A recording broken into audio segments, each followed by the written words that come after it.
नमस्कार बच्चों, Isha classes online education में आपका स्वागत है। बच्चों देखिए, हमारा एक टॉपिक चल रहा है पद परिचय, और उस पद परिचय को समझाने के लिए मैंने करीब आपको 10 वीडियो सेंड किए हैं, अपलोड किए हैं मेरे यूट्यूब चैनल पर। उनको आप देख लीजिए और वहाँ से उन चीज़ों को समझ सकते हैं। आज का ये जो वीडियो है इसके अंदर पद परिचय मैं पूरा समझा रहा हूँ। केवल और केवल पद परिचय की बात करेंगे, शब्दों के बारे में बात नहीं करेंगे कि संज्ञा शब्द क्या होते हैं, सर्वनाम शब्द क्या होते हैं, विशेषण क्या होते हैं, क्रिया क्या होती है और अव्यय क्या होते हैं। ये सब के सब टॉपिक मैंने एक एक वीडियो बनाकर अपलोड किया हुआ है चैनल पर। आप लोग उनको देख चुके हैं, नहीं देखा है तो आप प्लेलिस्ट में जाकर ये सब चीज़ें देख सकते हैं। आज देखिए, सबसे पहले हम बात कर रहे हैं पद परिचय की। किसकी बात कर रहे हैं? पद परिचय। अब बच्चों देखो, पद परिचय, पद का परिचय यानी कि कोई भी जो वाक्य होता है, कोई भी जो वाक्य होता है, उस वाक्य में जो शब्द होते हैं उन शब्दों को क्या कहा जाता है? पद। वाक्य में जब शब्द होते हैं उन शब्दों को ही क्या कहा जाता है? पद कहा जाता है। और उस पद का व्याकरण की दृष्टि से, उस पद का व्याकरण की दृष्टि से परिचय देना, व्याकरण की दृष्टि से परिचय देना पद परिचय कहलाता है। पद परिचय कहलाता है। अब देखिए बच्चों, वापिस समझो कि वाक्य के अंदर पद होते हैं यानी कि शब्द होते हैं। जैसे कोई भी वाक्य बनता है तो अपन कहते हैं भाई वाक्य किसको कहते हैं? तो कहते हैं कि शब्दों के सार्थक समूह को वाक्य कहते हैं। लेकिन ये परिभाषा सही नहीं है, क्योंकि जब वाक्य में शब्दों का प्रयोग करा जाता है तो वो शब्द नहीं कहलाते बल्कि क्या कहलाने लग जाते हैं? पद। क्योंकि उनका वाक्य में एक निश्चित स्थान होता है, क्योंकि उसका एक सब्जेक्ट बन जाता है, वो ऑब्जेक्ट बन जाता है, यानी कि कर्ता, कर्म और क्रिया के रूप में उसको लिखा जाता है। तो वहां पर वो शब्द ना कहलाकर क्या कहलाते हैं? पद कहलाते हैं। तो वाक्य के अंदर जो पद होते हैं उस पद का व्याकरण की दृष्टि से परिचय देना क्या कहलाता है? पद परिचय कहलाता है। समझ में आया ना? वापिस सुन लीजिए कि वाक्यों में जो शब्द होते हैं उन शब्दों को क्या कहा जाता है? पद। और उस पद का व्याकरण की दृष्टि से परिचय देना क्या कहलाता है? पद परिचय कहलाता है। अब देखिए बच्चों, पद परिचय जो है 5 तरह के, पद परिचय जो है 5 तरह के शब्दों का किया जाता है। पद परिचय कितने तरह के शब्दों का करा जाता है? 5 तरह के शब्द। ठीक है, अब ये 5 तरह के जो शब्द हैं उनका पद परिचय किया जाता है, ये मैंने आपको बता दिया। सबसे पहले देखिए, यहां पर अपन बात कर रहे हैं संज्ञा। संज्ञा शब्दों का पद परिचय, संज्ञा शब्दों का पद परिचय। ठीक है, दूसरे नंबर पर हमने पढ़ा, अब देखो ये सब बाद में अपन लिख लेंगे कि संज्ञा का पद परिचय। फिर दूसरे नंबर पर आप देखिए सर्वनाम का पद परिचय। तीसरे नंबर पर अपन ने पढ़ा विशेषण का पद परिचय।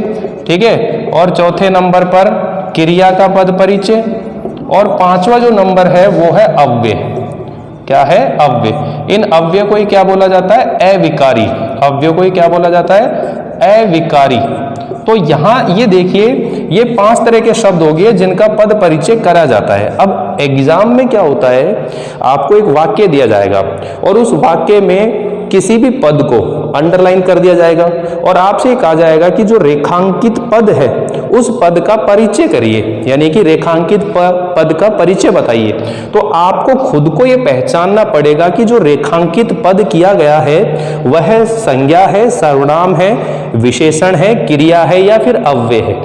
यानी आपको इन सब शब्दों की जानकारी होनी चाहिए। तो पहले जो वीडियो हम देख चुके हैं उनमें बता चुका हूं कि संज्ञा किसे कहते हैं। संज्ञा 3 प्रकार की होती है। ठीक है, सर्वनाम शब्द 6 प्रकार के होते हैं, जो विशेषण शब्द है उसके 4 भेद होते हैं, क्रिया के 2 भेद होते हैं, सकर्मक अकर्मक। देखिए, क्रिया का जो टॉपिक पढ़ाया था उसमें मैंने बताया था क्रिया का वर्गीकरण 2 आधारों पर किया गया है, एक कर्म के आधार पर और एक प्रयोग के आधार पर। ठीक है ना? तो अपन को कर्म के आधार वाला जो है वो ध्यान रखना है, कर्म के आधार पर बताना है सकर्मक क्रिया है या अकर्मक क्रिया है। फिर अव्यय पढ़े थे, तो अव्यय वाला जो टॉपिक है जिसको अविकारी बोलते हैं, तो अव्यय आपको दिख तो एक रहा है लेकिन इसमें कितने हैं अव्यय? कितने प्रकार के होते हैं? 4 प्रकार के होते हैं, जिसमें क्रिया विशेषण, समुच्चय बोधक अव्यय, संबंध बोधक अव्यय और विस्मय आदि बोधक अव्यय। तो ये 4 चीजें जो हैं वो अव्यय के रूप में दिखाई देती हैं। तो यहां पर देखिए, जब हम संज्ञा शब्दों का पद परिचय करेंगे या सर्वनाम शब्दों का पद परिचय करेंगे तो आप ध्यान दीजिए, संज्ञा और सर्वनाम शब्दों का जब पद परिचय करेंगे तो इनके लिए केवल कितनी बात बताई जाती है? 5 बातें बताई जाती है। 5 बातें बताई जाती है। ठीक है, और जो विशेषण और क्रिया है विशेषण और जो क्रिया है उसके लिए हम लोग 6 बातें बताते हैं।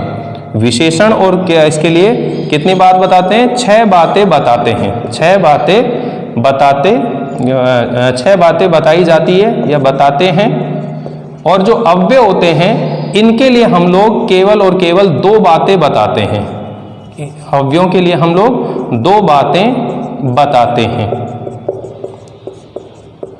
तो अब ध्यान दीजिए, समझ में आ गया। संज्ञा और सर्वनाम का जब पद परिचय करेंगे तो 5 बात बताते हैं। विशेषण और क्रिया का जब पद परिचय करते हैं तो 6 बात बताते हैं। और जो अव्यय का पद परिचय करते हैं तो उसमें केवल और केवल 2 बातें बताई जाती है। अब बच्चों ध्यान दीजिए, सबके अंदर कॉमन बात है कि जितना कोई भी शब्द होगा उसको पहचान लेंगे। पहला 1 नंबर जो रहता है भेद बताना होता है। सबसे पहले क्या बताना होता है? संज्ञा, सर्वनाम, विशेषण, क्रिया या अव्यय, कोई भी पद है जिसको रेखांकित किया गया है तो उसमें जब आप पद परिचय करेंगे तो पहले नंबर पर 1 नंबर पर ध्यान रख लेना, क्रम भंग नहीं करना है। फर्स्ट नंबर पर, पहले नंबर पर आपको बताना है भेद, कि अगर संज्ञा का शब्द होगा तो संज्ञा का भेद बताना होगा, अगर सर्वनाम होगा तो सर्वनाम का भेद बताएंगे, विशेषण होगा तो विशेषण का भेद बताएंगे, अगर क्रिया होगा तो क्रिया का भेद बताएंगे, अव्यय होगा तो अव्यय का भेद बताएंगे। तो अव्यय के कितने भेद हैं? 4 हैं। अव्यय कितने प्रकार के? 4।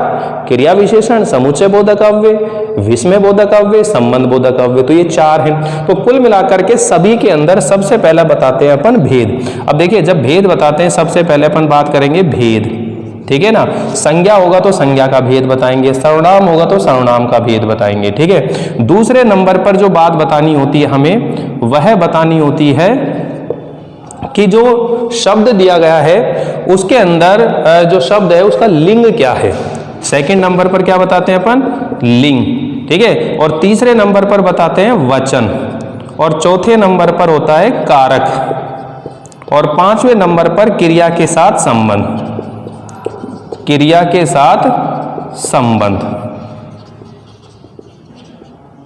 क्रिया के साथ संबंध। तो ये 5 बातें संज्ञा में और सर्वनाम बताई जाती है। अब भेद ध्यान रख लेना, जब संज्ञा के भेद की बात करेंगे तो संज्ञा के भेद बताएंगे कि वो व्यक्तिवाचक है, जातिवाचक है, भाववाचक है।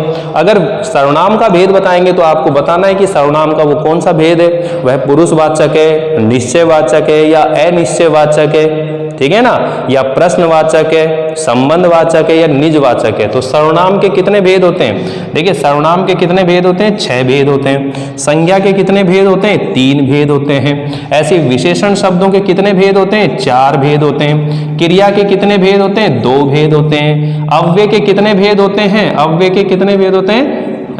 4 भेद होते हैं। अव्यय के कितने भेद होते हैं? 4 भेद। तो यहां पर देखिए, संज्ञा और सर्वनाम को एक साथ कर लिया कि सबसे पहले अपन को भेद, फिर लिंग, फिर वचन, फिर कारक, फिर क्रिया के साथ संबंध। ये क्रम आपको समझाना है। इसी तरह जब विशेषण और क्रिया का पद परिचय करेंगे तो इसमें 6 बात बताते हैं। सबसे पहले देखिए क्या बताना होगा? भेद, ठीक है ना। दूसरे नंबर पर क्या बताना होगा आप लोगों को? लिंग। तीसरे नंबर पर क्या बताना है? वचन, ठीक है। और चौथे नंबर पर क्या बताना है? कारक। और 5वें नंबर पर क्या बताना है? अवस्था, ठीक है। ये मैंने आपको बता दिया, अवस्था 3 तरह की होती है। मूल अवस्था होती है, उत्तर अवस्था होती है, उत्तम अवस्था होती है। और 6ठे नंबर पर बताना है विशेष्य से संबंध, विशेष्य के साथ संबंध, विशेष्य के साथ संबंध। तो ये 6 बात इसमें बताई जाती है। लेकिन जब क्रिया का पद परिचय करेंगे तो देखो, सबसे पहले तो क्या आएगा? भेद। क्या आएगा? भेद। दूसरे नंबर पर क्या आएगा? लिंग, ठीक है। तीसरे नंबर पर क्या आएगा? वचन। और चौथे नंबर पर क्या आएगा? ठीक है, चौथे नंबर पर आएगा काल। और 5वें नंबर पर आएगा वाच्य। और जो 6ठे नंबर पर आएगा क्रिया का अन्य शब्दों से संबंध, अन्य शब्दों से, शब्दों के साथ संबंध। अब बच्चों सुनो ध्यान से, ये आपको समझ में आ रही है कि कौन कौन सी बात बतानी है। संज्ञा और सर्वनाम में ये 5 बिंदु बताने होते हैं। विशेषण और क्रिया में 6 बातें बताई जाती है। लेकिन दोनों में अंतर क्या है? यहाँ तो भेद, लिंग, वचन, कारक, अवस्था और विशेष्य के साथ संबंध। लेकिन यहाँ पर भेद, लिंग, वचन तो है, यहाँ पर कारक नहीं बताते। यहाँ पर हम बताते हैं काल, कि जो क्रिया है वो भूतकाल की है, वर्तमान काल की है या भविष्य काल की है। तो मैंने ये सारे के सारे टॉपिक आपको पढ़ा चुका हूँ। मैं आपको काल भी पढ़ा चुका हूं, वाच्य भी पढ़ा चुका हूं, अवस्था भी पढ़ा चुका हूं। ये विशेषण और विशेष्य क्या होते हैं ये भी मैं समझा चुका हूं। अभी हम पद परिचय करेंगे, एक बार और समझेंगे। अब देखिए अव्यय का जब पद परिचय करेंगे तो अव्यय का जब पद परिचय करेंगे तो सबसे पहले क्या लिखेंगे, भेद, और दूसरा क्या लिखेंगे, अन्य शब्दों से संबंध, अन्य शब्दों के साथ संबंध। ठीक है बच्चों, तो ये कंप्लीट पद परिचय आप एक ही वीडियो के अंदर, इस एक ही लेक्चर के अंदर सारे शब्दों का पद परिचय सीख जाएंगे। अगर आपको संज्ञा, सर्वनाम, विशेषण, क्रिया और अव्यय या अविकारी शब्दों की जानकारी, तो एक बार आप लोग इसका स्क्रीनशॉट ले लीजिए। ये ध्यान रख लेना, रजिस्टर के अंदर पद परिचय टॉपिक डाल के ये सारी डिटेल आपको एक साथ नोट करनी है, लिखनी है, क्योंकि पिछले जितने भी वीडियो पढ़े थे वो केवल नॉलेज के लिए पढ़े था। वास्तविक रूप में हमारा टॉपिक पद परिचय अब स्टार्ट हुआ है। ये शुरू हुआ है, एक ही वीडियो का था, एक ही लेक्चर का है टॉपिक पद परिचय, लेकिन वो सारे शब्द हमने जो पढ़े हैं वो हमारी नॉलेज के लिए पढ़े हैं, ताकि हमको समझ में आ जाए कि संज्ञा क्या है, सर्वनाम क्या है, विशेषण क्या है, क्रिया क्या है, अव्यय क्या है। ये जितने भी टॉपिक हैं इनको पूरे विस्तार के साथ में वापस से पढ़ाने वाला हूं, कंपटीशन लेवल को ध्यान में रख करके। तो आप एक बार फिर से उन चीजों को देख सकते हैं, नोट कर सकते हैं। ठीक है, तो वापस देखिए, इसका स्क्रीनशॉट ले लिया होगा आप लोगों ने, देखिए। हाँ, तो आगे हम देखते हैं इसके बाद में कि एक एक इनका पद परिचय करते हैं, सारे शब्दों के अंदर इनका पद परिचय करते हैं। अब देखिए अंडरलाइन कर देते हैं जब आप बताने। मैंने कह रहा हूं कि वह बाजार जाता है, ऐसे सेंटेंस आ गया, और इसके ऊपर ये अंडरलाइन करके आ गया आप लोगों को कि ये रेखांकित पद है। अब इस रेखांकित पद का पद परिचय करिए, लेकिन हम लोग तीनों चीजों के सीखते हैं, यहां पर इन तीनों का पद परिचय करते हैं। अब देखिए ये क्या है, क्रिया, ये क्या है, संज्ञा शब्द है, ये क्या है, ये सर्वनाम शब्द है। अब यहां पर देखिए, जब भी आप पद परिचय करेंगे तो पद परिचय करने से पहले आप ये ध्यान रखेंगे कि सबसे पहला काम होगा आप लोग शब्द को पहचाने कि जो रेखांकित किया गया जो शब्द है वो संज्ञा है, सर्वनाम है, विशेषण है, क्रिया है या अव्यय। सबसे पहला क्वेश्चन ये आना चाहिए कि जो रेखांकित पद है वो क्या है, वो संज्ञा है, सर्वनाम है, विशेषण है, क्रिया है या अव्यय है। ठीक है, पहला काम हो गया। फिर दूसरा स्टेप आपको क्या अपनाना है कि जो शब्द आपने पहचाना है, चाहे वो संज्ञा हो, सर्वनाम हो, विशेषण हो, क्रिया हो, कोई भी हो, वो जो भी शब्द आपने पहचाना है, फिर आपने देखना है कि वो कौन सा भेद है। अगर संज्ञा है तो संज्ञा का कौन सा भेद है, अगर वो सर्वनाम शब्द है तो सर्वनाम का कौन सा भेद है, अगर वो विशेषण शब्द है तो विशेषण का कौन सा भेद है। ठीक है, और अगर वो क्रिया है तो क्रिया का कौन सा भेद है। ठीक है, और अव्यय है तो वो अव्यय का कौन सा भेद है। दो स्टेप समझ में आ गया। पहला समझना है कि शब्द कौन सा है, दूसरा समझना है भेद कौन सा है, तीसरा बिंदु आपको समझना है कि ये जो रेखांकित पद है इसमें कारक कौन सा है। तीसरे नंबर पर आपको क्या समझना है कि जो रेखांकित पद है उसमें कारक कौन सा है। ठीक है, तीन बिंदु समझ में आ रहा है। सबसे पहले भेद, फिर सबसे पहले शब्द पहचानना है, फिर भेद समझना है, फिर आपको ये देखना है कारक कौन सा है, फिर उसके बाद में देखना है कि लिंग कौन सा है, फिर वचन कौन सा है। ऐसे आपको माइंड में पहले समझना है, करने से पहले ये सब चीजें जानकारी आपको लेनी है। अब देखिए यहां पर मैंने आपसे बता रहा हूं कि ये वह जो शब्द है ये क्या है, सर्वनाम है। ठीक है, और ये क्या है, संज्ञा शब्द है। ठीक, और ये क्या है, क्रिया है। पहला काम हो गया कि हमने शब्द पहचान लिया। दूसरा काम ये पहचानना है कि ये सर्वनाम है तो सर्वनाम का कौन सा भेद है। तो सर्वनाम का कौन सा भेद है, ये पुरुषवाचक सर्वनाम है। कौन सा शब्द है, ये पुरुषवाचक सर्वनाम है। और पुरुषवाचक में भी कौन सा है, ये अन्य। कौन सा है, ये अन्य पुरुष। कौन सा है, अन्य पुरुष। ठीक है, ऐसे ये संज्ञा शब्द है तो संज्ञा शब्द में कौन सा है, बाजार जो शब्द है वो जातिवाचक संज्ञा है। कौन सा है, जातिवाचक संज्ञा है। और क्रिया है, अब क्रिया है तो इस क्रिया को पहचानना है कि ये सकर्मक है या फिर अकर्मक है। तो आप ध्यान दीजिए भाई, जाता है, मैंने आपको कारक सिखाए थे, उसमें बताया था कौन जाता है, तो कौन का जो उत्तर आता है वो कर्ता कारक होता है। ठीक है, क्या जाता है, क्या चाहता है। ठीक है, तो वो क्या होगा, कर्म होगा। लेकिन मैं आपको ये बता दिया था कि जब जाना क्रिया होता है और जो स्थान विशेष शब्द आ जाते हैं, स्थानों के बारे में बात होती है, तो वह अधिकरण कारक होता है। जैसे यहां पर अपन बात करेंगे कहां जा रहा है, तो कहां जा रहा है, वो बाजार में जा रहा है। तो बाजार में जा रहा है तो ये बाजार के अंदर कारक कौन सा है, अधिकरण कारक है। ठीक है, अधिकरण कारक है। और कौन जाता है, वह जाता है, तो ये वह शब्द है, ये कौन सा है, कर्ता कारक है। ठीक है, और ये जब देखिए इस वाक्य के अंदर कर्ता है और अधिकरण कारक है, कर्म नहीं है, इसमें क्या नहीं है, कर्म नहीं है, इसलिए जो क्रिया है इसका कौन सा भेद हो जाएगा, सकर्मक। कौन सा भेद हो जाएगा, सकर्मक। अब सकर्मक हो गया अपने। अब इसके अंदर ये पहचानना है कि सकर्मक है तो लिंग अपन पहचानेंगे कि ये कौन सा है, पुल्लिंग है, स्त्रीलिंग। अब जाता है तो मतलब पुल्लिंग है, ये कौन सा है, ये पुल्लिंग है। ठीक है, और एक वचन है, एक वचन है। अब ये इस तरह से तो सीखने का काम हुआ। अब देखो करने का तरीका क्या रहेगा, जब हम पद परिचय करेंगे तो पद परिचय को करने का ढंग क्या रहेगा, ये तो एग्जाम में क्वेश्चन आया, उसको सोल्व करने का तरीका कि आपने एक बार माइंड में सेट कर लिया इस तरह से ये सब चीजें। अब देखिए सबसे पहले अपन लिखेंगे वह, इसका पद परिचय कर रहे हैं, ठीक है। अब सबसे पहले एक नंबर लिखेंगे पुरुषवाचक सर्वनाम, पुरुषवाचक सर्वनाम। अब पुरुषवाचक सर्वनाम है तो बीच में क्या लिखेंगे, अन्य पुरुष। क्या लिखेंगे, अन्य पुरुष। ठीक है, दूसरा बिंदु यहीं पर लगाएंगे। दूसरे बिंदु को अपन बताना है कि सबसे पहले सर्वनाम का भेद आ गया, फिर अपन बताएंगे लिंग। मैंने बताया ना कि जब सर्वनाम का या संज्ञा का पद परिचय करते हैं तो कितनी बात बताई जाती है, 5। भेद, लिंग, वचन, कारक, ठीक है, और क्रिया के साथ संबंध। तो भेद आ गया। अब लिंग देखिए, अभी देखो यहां पर ये पुल्लिंग है तो वह पुल्लिंग, तो ये वह शब्द क्या आएगा, पुल्लिंग। वचन क्या आएगा इसके अंदर, एक वचन। ठीक है, और इसके बाद में चौथा जो बिंदु है, कारक कौन सा है, कर्ता कारक है। कारक कौन सा है, कर्ता कारक है। और 5वें नंबर पर जो है क्रिया के साथ संबंध। अब क्रिया कौन सी है इसमें, जाता। क्रिया कौन सी है, जाता।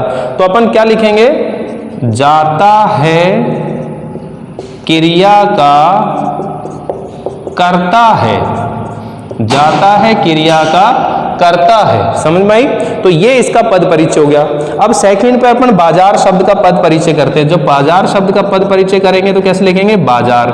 ठीक है, अब ये देखिए बाजार जो शब्द है संज्ञा शब्द है, तो इसका संज्ञा शब्द है, लेकिन संज्ञा शब्द का अपन को क्या लिखना होता है, भेद लिखना होता है। तो संज्ञा शब्द का कौन सा भेद है, जातिवाचक। तो एक नंबर पर अपन लिखेंगे जातिवाचक संज्ञा, जातिवाचक संज्ञा। दूसरे नंबर पर अपन क्या लिखेंगे, लिंग। तो देखो बाजार जो शब्द है, जिन शब्दों में ए आता है अंत में, अकारांत होते हैं, तो वो क्या होते हैं, पुल्लिंग शब्द होते हैं। तो ये जाता जो है ये क्या है, पुल्लिंग है।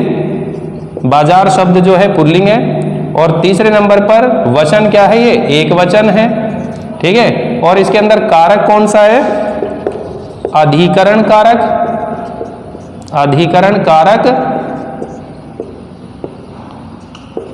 और तथा 5वें नंबर पर क्या आएगा कि जाता है क्रिया का क्या है, अधिकरण। जाता है क्रिया का अधिकरण है, जाता है क्रिया का अधिकरण है। तो इस तरह से इसका पद परिचय हो गया। अब देखिए यहां पर अपन बात करेंगे कि जाता है क्रिया का, ये इसके बारे में बात कर रहे हैं। ये जाता है, ये क्रिया है।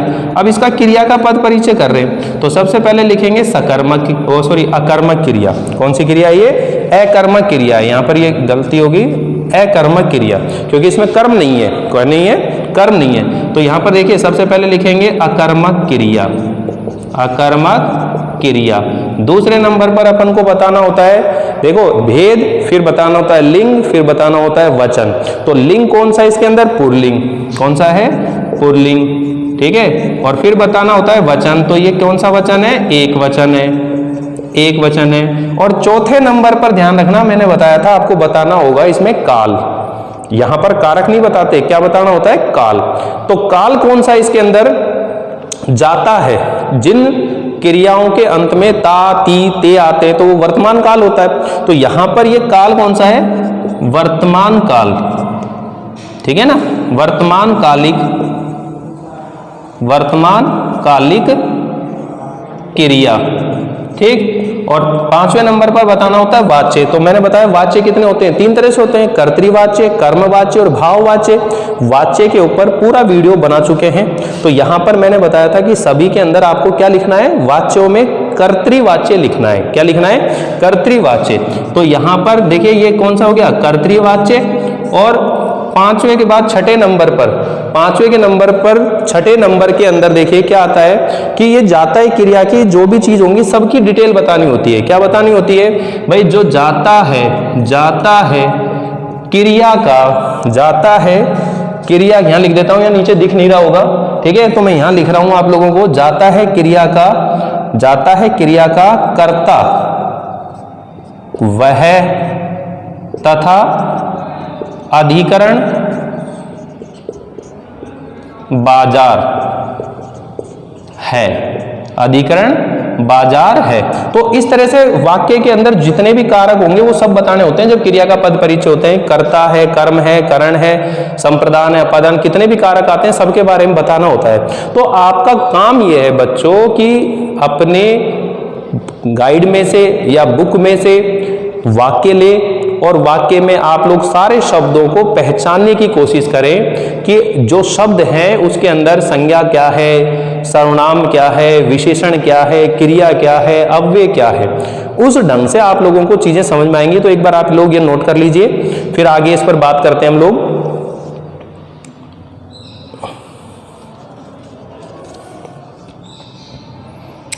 देखिए बच्चों, अब आगे हम लोग एक विशेषण के बारे में और पढ़ लेते हैं। ये संज्ञा पढ़ा है, सर्वनाम पढ़ा है, ठीक है, और क्रिया का पद परिचय पढ़ा है। तो एक विशेषण का जब पद परिचय करेंगे तो किस ढंग से करते हैं, ध्यान दीजिए बच्चों। जब विशेषण का पद परिचय करते हैं तो विशेषण का जब पद परिचय करते हैं तो उसके अंदर जो कारक होता है, लिंग होता है और वचन होता है, वो किसके अनुसार बताना होता है? विशेष्य के अनुसार बताना होता है। ध्यान दीजिए बच्चों, जैसे मान लीजिए मैं कहता हूं कि वीर बालक धार्मिक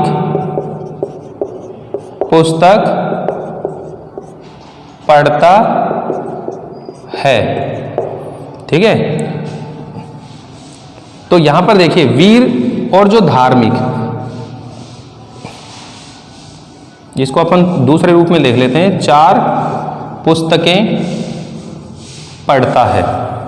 अब देखिए बच्चों, ये 2 शब्द जो हैं इसके अंदर विशेषण है। तो जब विशेषण का पद परिचय करेंगे तो जो जिसकी विशेषता बताता है, विशेषण शब्द किसको कहते हैं अपन? कि ऐसे शब्द जो संज्ञा और सर्वनाम की विशेषता बताते हैं तो उनको विशेषण शब्द कहते हैं। और विशेषण शब्द जिसकी विशेषता बताते हैं वो विशेष है। तो ये तो विशेषण शब्द है और इसका ये जिसकी विशेषता बता रहा है ये क्या कहलाएगा? विशेष है। ये क्या कहलाएगा? विशेष है। तो इस विशेषण शब्द का, ये शब्द कौन सा है? विशेषण शब्द है। इस विशेषण शब्द का जो लिंग होगा, वचन होगा, जो कारक होगा वो वही होगा जो उसके विशेष्य का होगा। यानी कि अगर बालक ये पुल्लिंग शब्द है तो ये पुल्लिंग कहलाएगा। अगर मान लो वीर बालिका लिखता मैं तो ये शब्द जो है क्या बन जाता है? स्त्रीलिंग बन जाता। तो जो इसका लिंग और वचन और कारक होगा वही विशेषण का लिंग, वचन और कारक होगा। ध्यान से सुन लीजिए बच्चों कि जब हम लोग विशेषण शब्दों का पद परिचय करते हैं तो ये ध्यान रख लेना कि जब उनका पद परिचय करेंगे तो उसमें जो लिंग बताएंगे, वचन बताएंगे और जो कारक बताएंगे। लिंग, वचन और कारक, 3 चीज, लिंग, वचन और कारक, ये 3 चीज जो होंगी वो विशेष्य के अनुसार होंगी।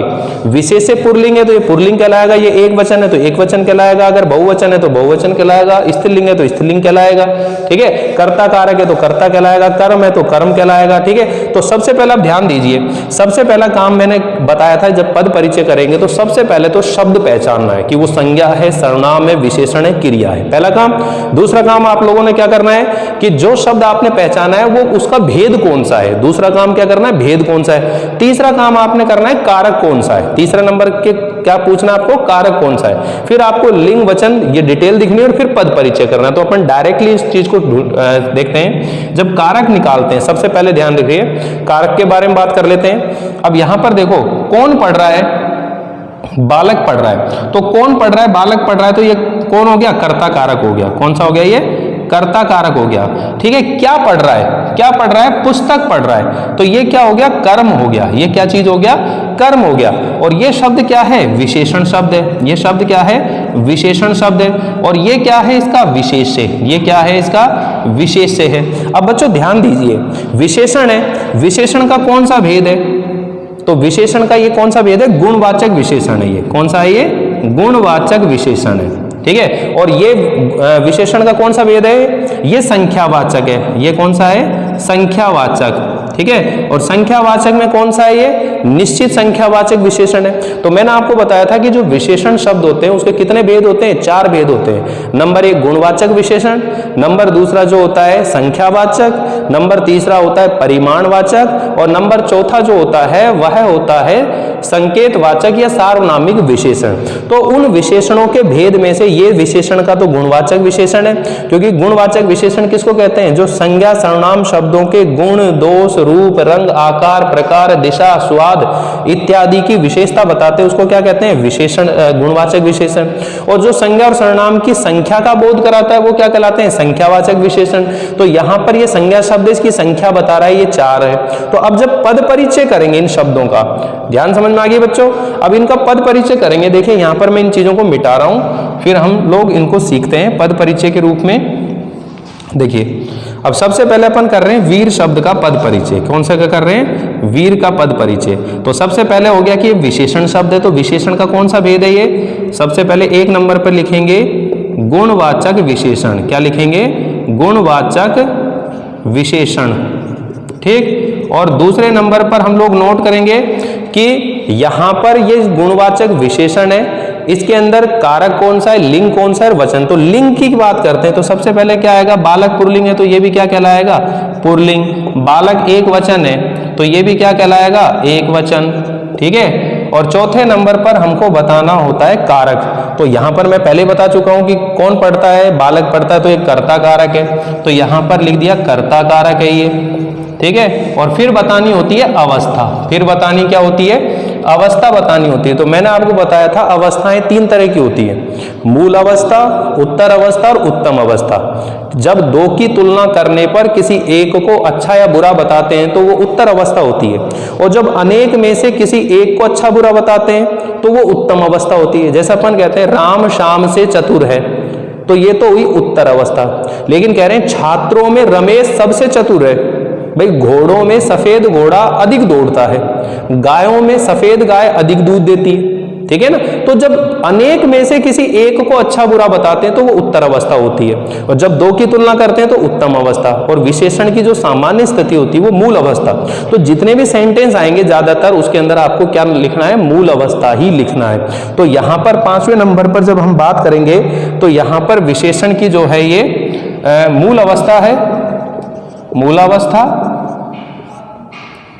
ठीक है। और 6ठे नंबर पर विशेषे से, तो अपन ये कहेंगे कि बालक विशेषे, बालक विशेषे का गुण है, बालक विशेषे का गुण है। अगर गुण होगा तो गुण लिखेंगे, संख्या होगा तो संख्या लिखेंगे, परिणाम होगा तो परिणाम लिखेंगे, और परिमाण लिखेंगे, और जो संकेत होगा तो संकेत लिखेंगे। अब देखिए दूसरा जैसे 4 शब्द है, अब यहाँ 4 का प्रयोग वो कर रहे हैं। तो सबसे पहले ये कौन सा हो गया? संख्यावाचक विशेषण, संख्यावाचक विशेषण, संख्यावाचक विशेषण। दूसरे नंबर पर हम लोग बात कर रहे हैं कि ये विशेषण का जो लिंग क्या है, तो ये पुस्तक जो है स्त्रीलिंग होता है, तो ये क्या है? स्त्रीलिंग, स्त्रीलिंग। और फिर बात करेंगे वचन की, तो वचन क्या है? बहुवचन, क्योंकि 1 से अधिक जितनी भी संख्याएं होती हैं वो बहुवचन में आती है, 2, 3, 4 जो भी होती है संख्या है, तो 4 है तो ये क्या है? बहुवचन हो गया, ठीक है। और चौथे नंबर पर हम लोगों को बताना होता है कारक। तो कारक कौन सा बताया था भाई? क्या पढ़ता है? पुस्तकें। तो क्या का जब उत्तर आता है तो कर्म होता है, तो यहां पर ये कर्म कारक है। कौन सा कारक है? ये कर्म कारक है, ठीक। और 5वें नंबर पर जो हमको बतानी है वो बतानी है अवस्था। तो इसके अंदर भी कौन सी अवस्था है? मूल अवस्था। कौन सी अवस्था है? मूल अवस्था। और 6ठे नंबर पर तथा 6ठे नंबर पर बतानी है कि जो पुस्तकें हैं, पुस्तकें क्या है? विशेषे, पुस्तकें विशेषे की संख्या का बोध कराता है, बोध कराता है। तो बच्चों इस ढंग से आप लोग इसको लिखेंगे एग्जाम के अंदर। पद परिचय करने का ये क्रम होता है इस ढंग से, तो इसलिए आप गलतियां ना करें। और भी हम लोग इसको अच्छे से सीखेंगे, प्रैक्टिस करना आप लोग इसको। वीडियो कैसा लगा आप लोगों को जरूर बताइएगा कमेंट करके। लाइक कीजिएगा, शेयर कीजिएगा और जितना हो सके सब्सक्राइब करने की कोशिश करें। धन्यवाद।